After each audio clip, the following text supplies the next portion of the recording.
What's up guys, Joe here, welcome back to my channel, and today we are back with Uno X, and today we are going to be deciding our transfers for next season. It's a massive episode and a massive day in the development of our team. And in the last episode I left you guys with a very big question, and that question essentially was, do we keep Magnus Cort Nielsen as his dossier points have increased from 9 to 13, and how do we alter our strategy to keep him in the team if we do so? Because we know all about the uber talented Danish stage racer, which is Peter Mogensen. He is a new gen, but look at this man, great climber, great time trialist as well, good attacker, good descender, he's got it all. He's Danish, which is of course one of the nations our team is based around, but we now only have 3 points available. And when I put the video out, I had an idea in mind, and I think you guys pretty much have the same idea, because Chris Jensen, he's a great rider, he's a Viking, he's an absolute battler,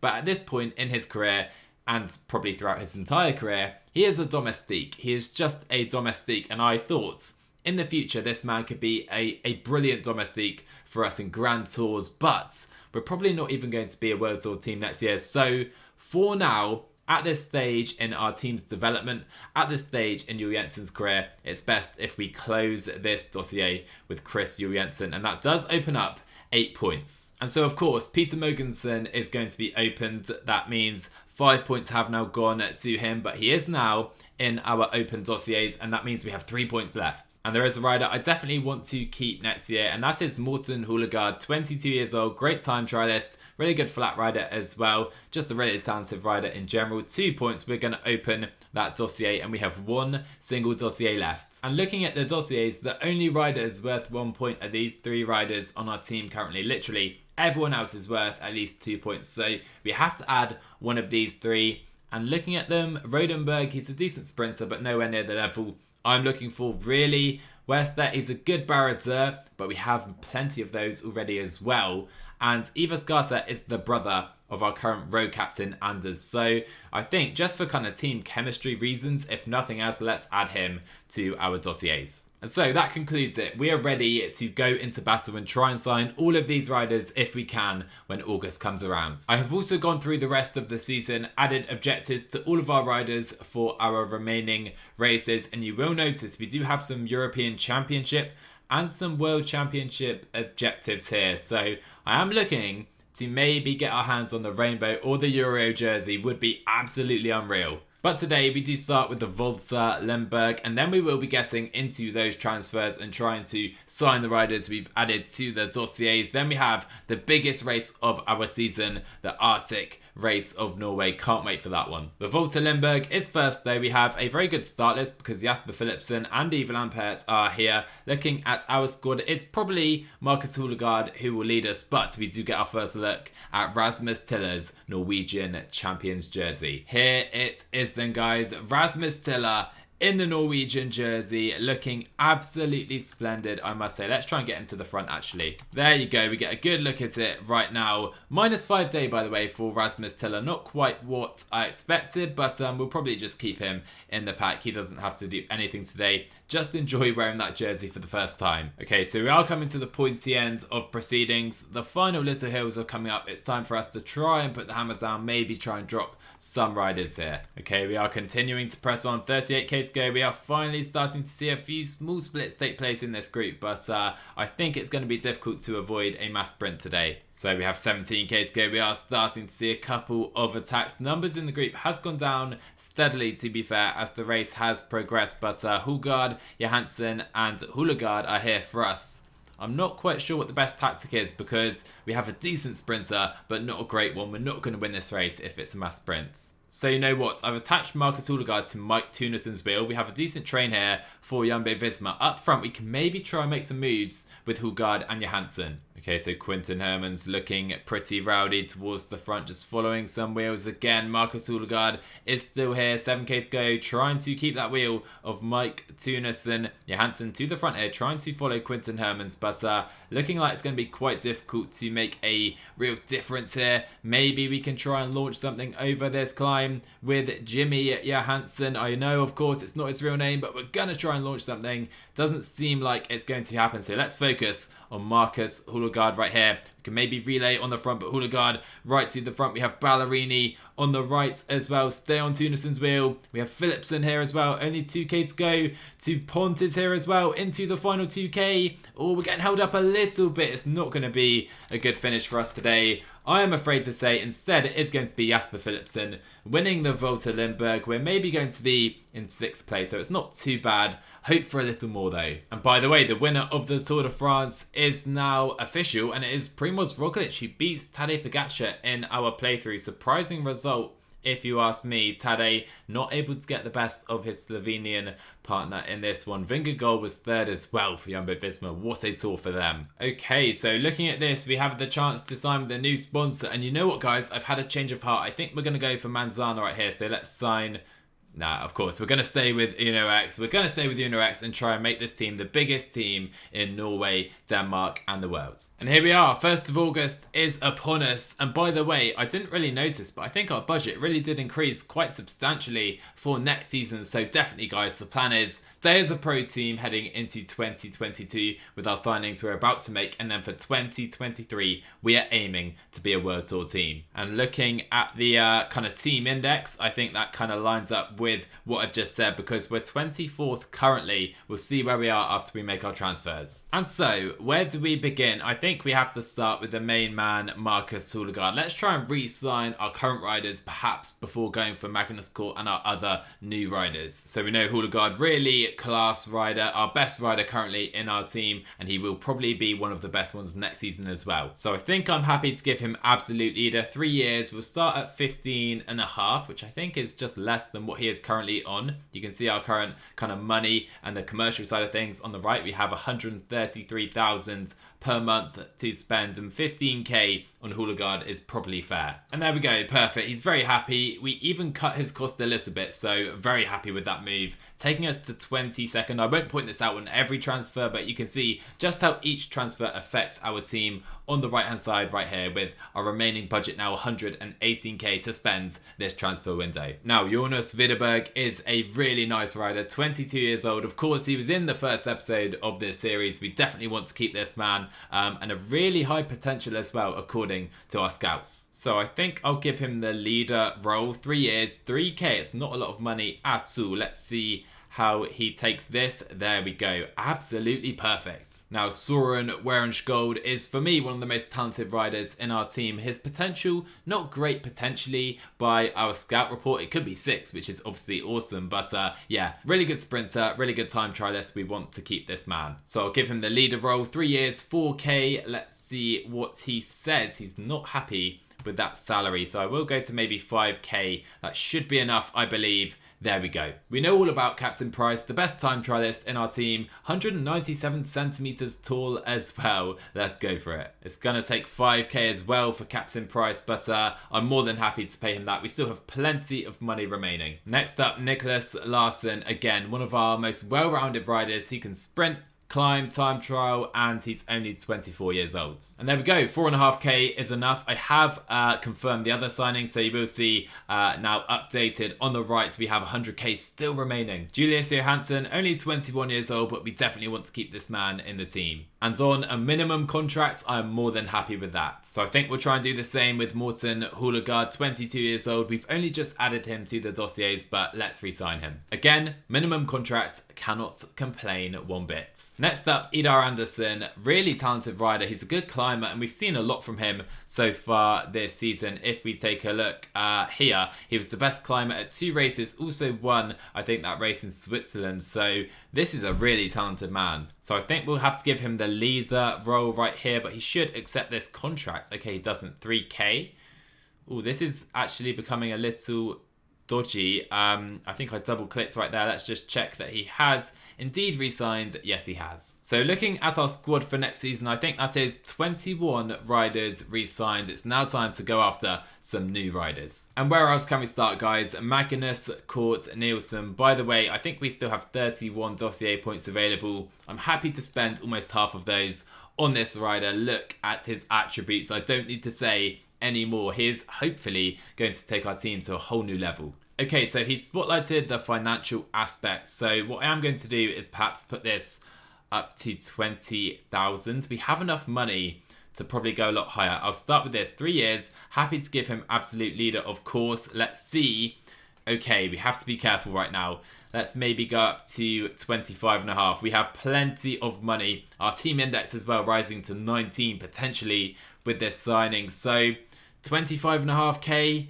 I don't want to risk him not signing, but let's just check what he does here. There we go, perfect. Magnus Cort Nielsen is coming to UnoX. Next up, we have to go after the Johannesson brothers. These guys are twins, not him. We have Anders and Tobias. There you go. Two really talented climbers, which we are desperately looking for in our team right now. They've had good years as well in Game 2, I believe. Won quite a few races, especially Tobias. So let's bring these guys in. So Tobias signs for 4.5k, 3 years as a leader. That is perfect because in 3 years, I imagine he's going to be a much improved rider than what he is right now. Anders 2, I'd probably give him 3k. Let's see if he accepts it off the bat. There we go. Perfect. Absolutely perfect. And that now leaves us with 6 points. And you guys know that Peter Mogensen is a rider I have had my eye on. We've discussed him in the last episode. He's essentially our newest Danish stage racer. We've got the Johannesson brothers, whilst Mogensen is from Denmark, of course. So we have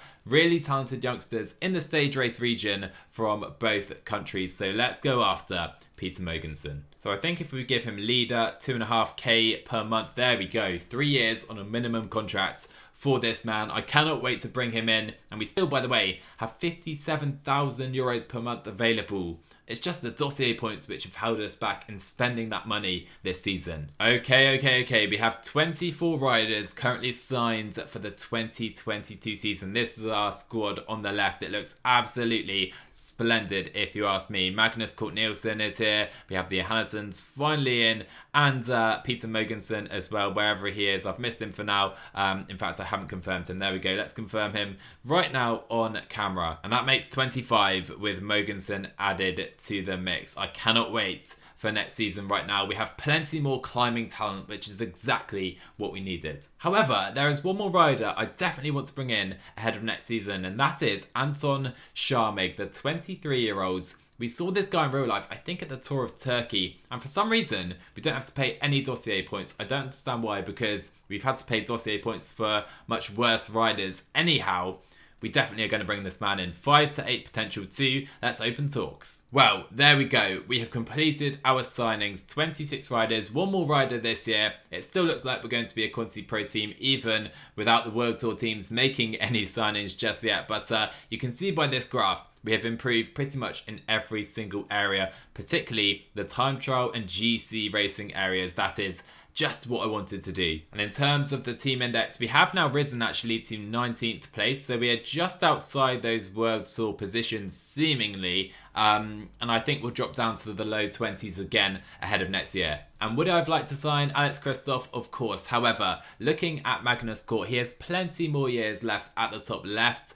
And hopefully he can still be that spearhead that takes us to World Tour in the long term. Anyway, enough of the future and more with the now, because the Arctic Race of Norway is here. Of course, our home race. We have 2 flat stages, couple of hilly ones as well. Very difficult climb to end. Stage 3, really steep stuff right there. And of course, being our home race, we need to perform right here, but also looking at the sponsor objectives, it's one of our biggest races of the season. We nailed the national championships and we need a stage win here in Norway. And I can see by the start list already this is going to be difficult because a certain Matthew van der Poel is here. Anyway, I've tried to pick a pretty much Norwegian squad, and I think this one is going to be a sprint to start with Christopher Halvorsen, and also Tiller is here repping in that national jersey. Away we go then, and of course we have a great day for Christopher Halvorsen, which does mean we are going to try and work for a sprint finish today. Looking at the full start list very briefly, of course Van der Poel is the overall favourite. It's a super start list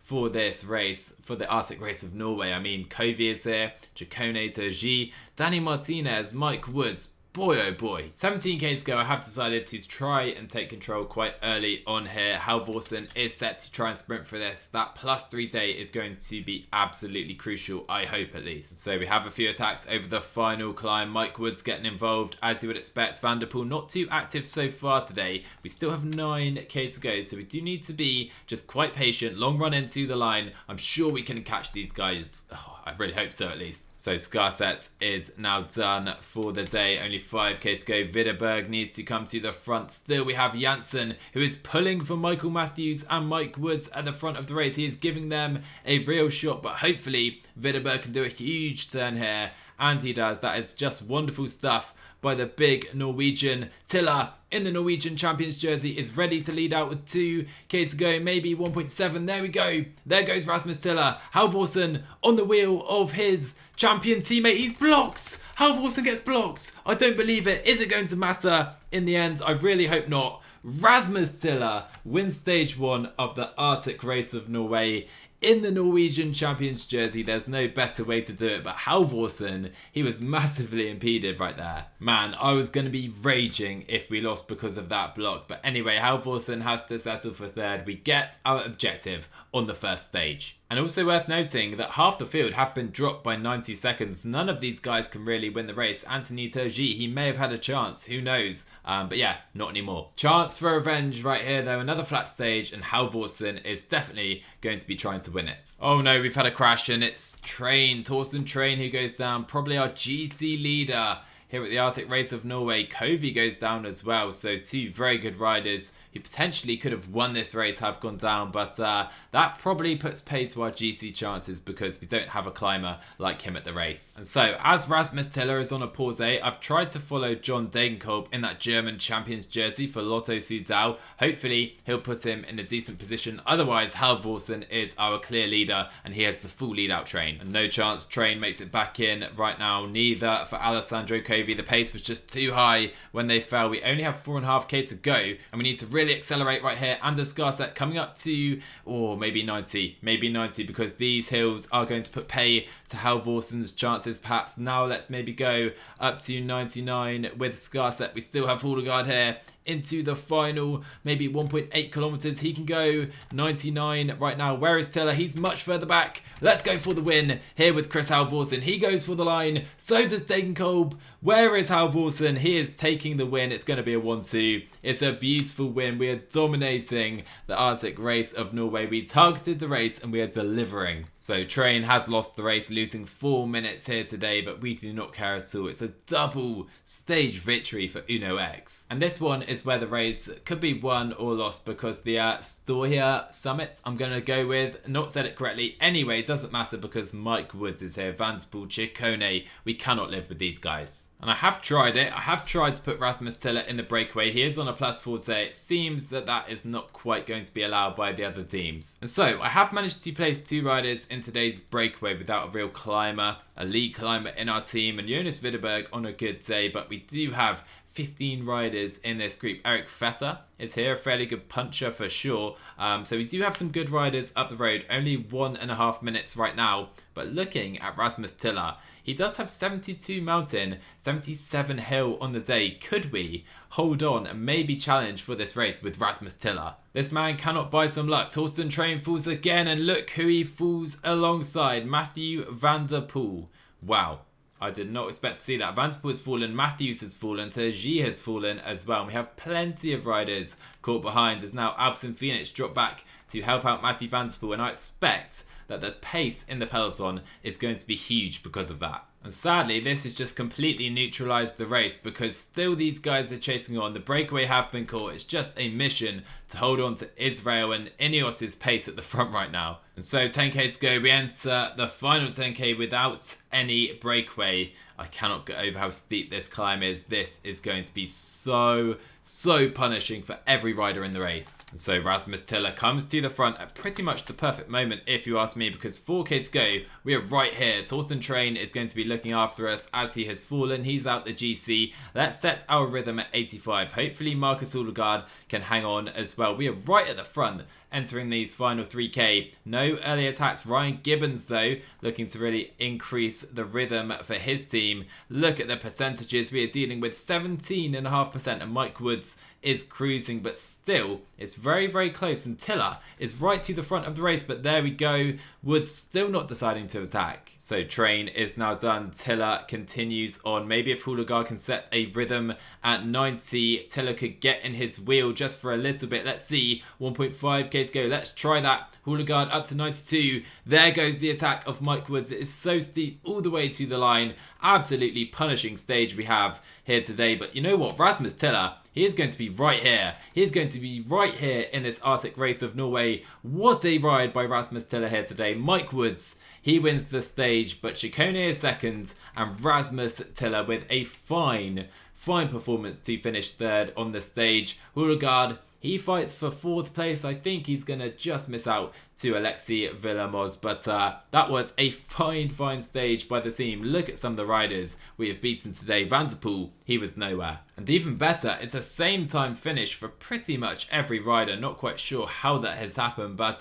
Tiller, he still leads the race. And somehow we have allowed a 20-man breakaway up the road. You can see some of the riders here. I've noticed that the new breakaway king, at least Brent van Moor, is here as well. So this is going to be a difficult group to chase for sure. And Rasmus Tiller only has a -1 day. So it's not the best start here. 24k to go then. We are just trying to navigate the final kilometers of this race safely. Trying to set a tempo on the front. Discourage attacks, of course, because if someone does attack, like Matthew Van der Poel on this climb, he will be difficult to stop, I can't lie, and he is still right there in the GC, I believe. Let's take a look, 14 seconds, so he could still win this race for sure. Okay, now we're in trouble, because we're caught behind, and I've just seen the attack of Mike Woods. He is 2 seconds down in GC. Let's try and catch him. Maybe just go 85, that should be okay for now. Make sure all of our riders are staying well in position. Okay, Mike Woods has been caught. 8k to go. That is perfect. Let's try and work. Come to the front, but there we go. Matthew Van der Poel on the attack, following Giulio Ciccone. And this is the one I was worried about, because you can see Tiller